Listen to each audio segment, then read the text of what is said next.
Hi, I'm Tim of the 1916 Company, and welcome to Collector's Guide. To many watch enthusiasts in the 21st century, FP Journe is the ultimate watchmaker, and today we meet FP Journe's ultimate watch. Today we discuss the FP Journe Astronomic Souveraine. This is the Collector's Take. The Astronomic Souveraine is, in a word, overwhelming. It represents 14 years of research and development, but for Francois-Paul Journe, also a lifelong ambition.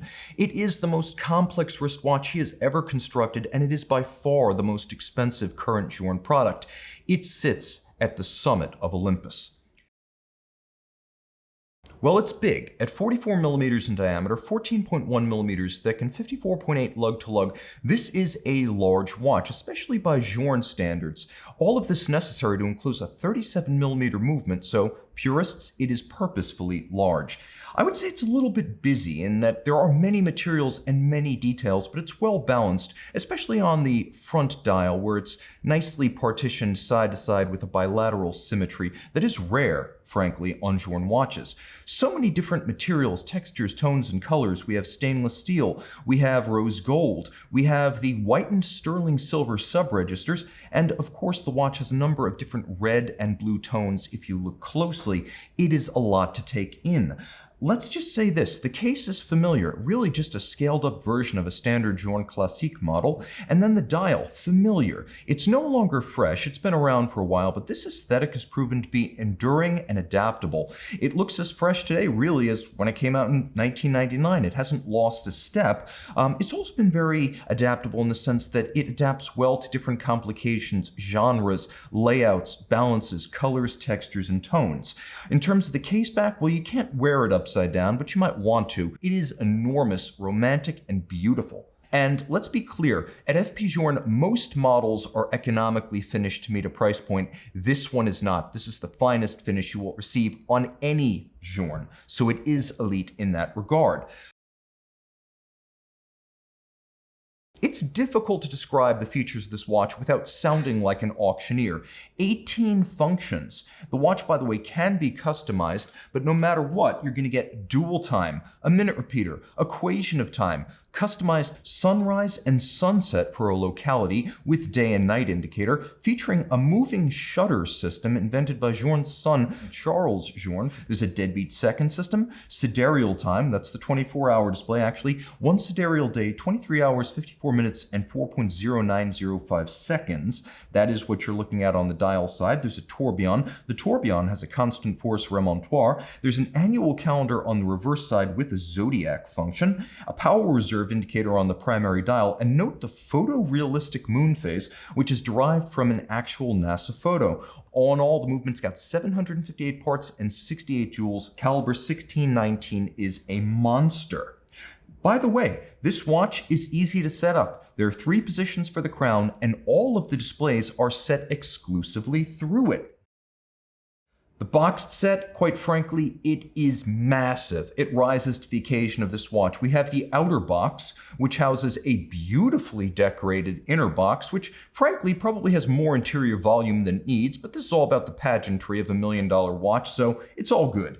Inside, you get a little envelope. Open up the envelope, take out the letter, take a look at the signature, Francois-Paul Journe himself. Also, everything you ever wanted to know about the watch from a tech standpoint is on this single page.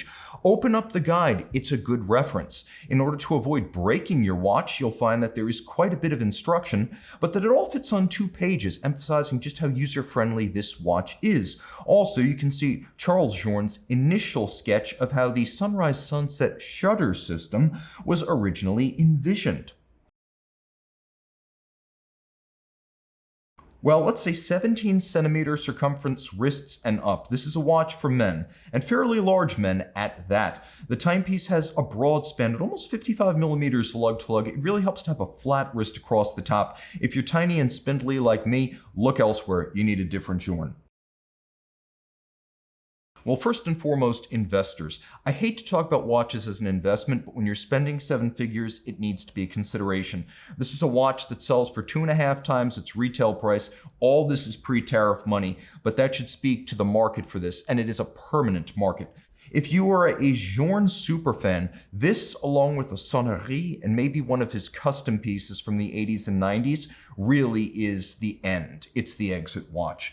Are you an independent brand absolutist? This will sit next to one of those grand complications from the likes of Grubel Forsey, a de Bethune, or a Roger W. Smith. This really is for those who have cost no object and love not the finer things in life, but the finest things in life. Who's it not for?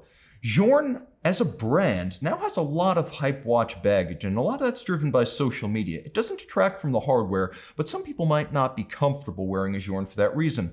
If you have small wrists, obviously this is not your speed, and if for some reason you applied but you were not approved for purchase, look elsewhere. Well, consider other seven-figure price class complications like the Patek Philippe 6300 Grandmaster Chime.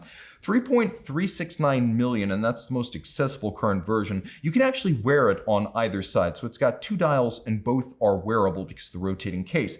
It has 20 functions because, hey, more is better. 5 of them are acoustic, including an alarm, which the Journe doesn't have, and a sonnerie, which the Journe does not have. There's also a true perpetual calendar and via the silicone hairspring anti-magnetism.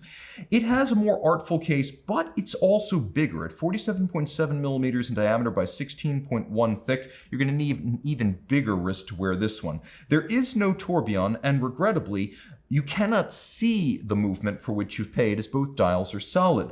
There's also the Audemars Piguet Code 1159 Ultra complication, the Universelle. This one has several dial and case metal variants, so you've got some choice here. It is smaller at 42 millimeters in diameter, and it's automatic, which is something you might appreciate with 40 functions and 23 complications you will not want to constantly reset.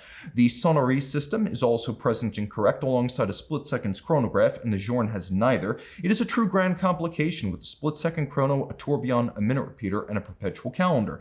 That said, not everyone likes the Code 1159 case. It is not universally loved, and one might even say that the automatic movement is fairly ugly. Plus, Audemars Piguet does have some brand baggage of its own these days.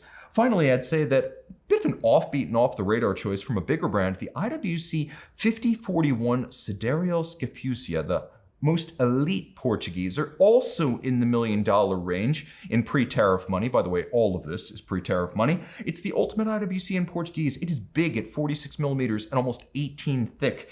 The watch does feature a constant force device and a tourbillon like the Journe, plus a star chart and sidereal time with a custom sky to match where you are. 96-hour power reserve takes it to the head of the class among these ultra complications, and it does have geographically proximate sunrise, sunset to go with its perpetual calendar. There are 200 possible configurations, so more than the Patek or the Journe, you can really make it your own. But it is gigantic, and it's not likely to gain any value. That matters at this level of watch collecting. Among watch enthusiasts, there are 3 different types when it comes to Grail watches. There are those who dream of their Grail watch. There are the fortunate few who buy their Grail watch. And then there's the ultimate, those who build their Grail watch. For one Francois-Paul Journe, that was the Astronomic Souveraine. And this is the Collector's Take.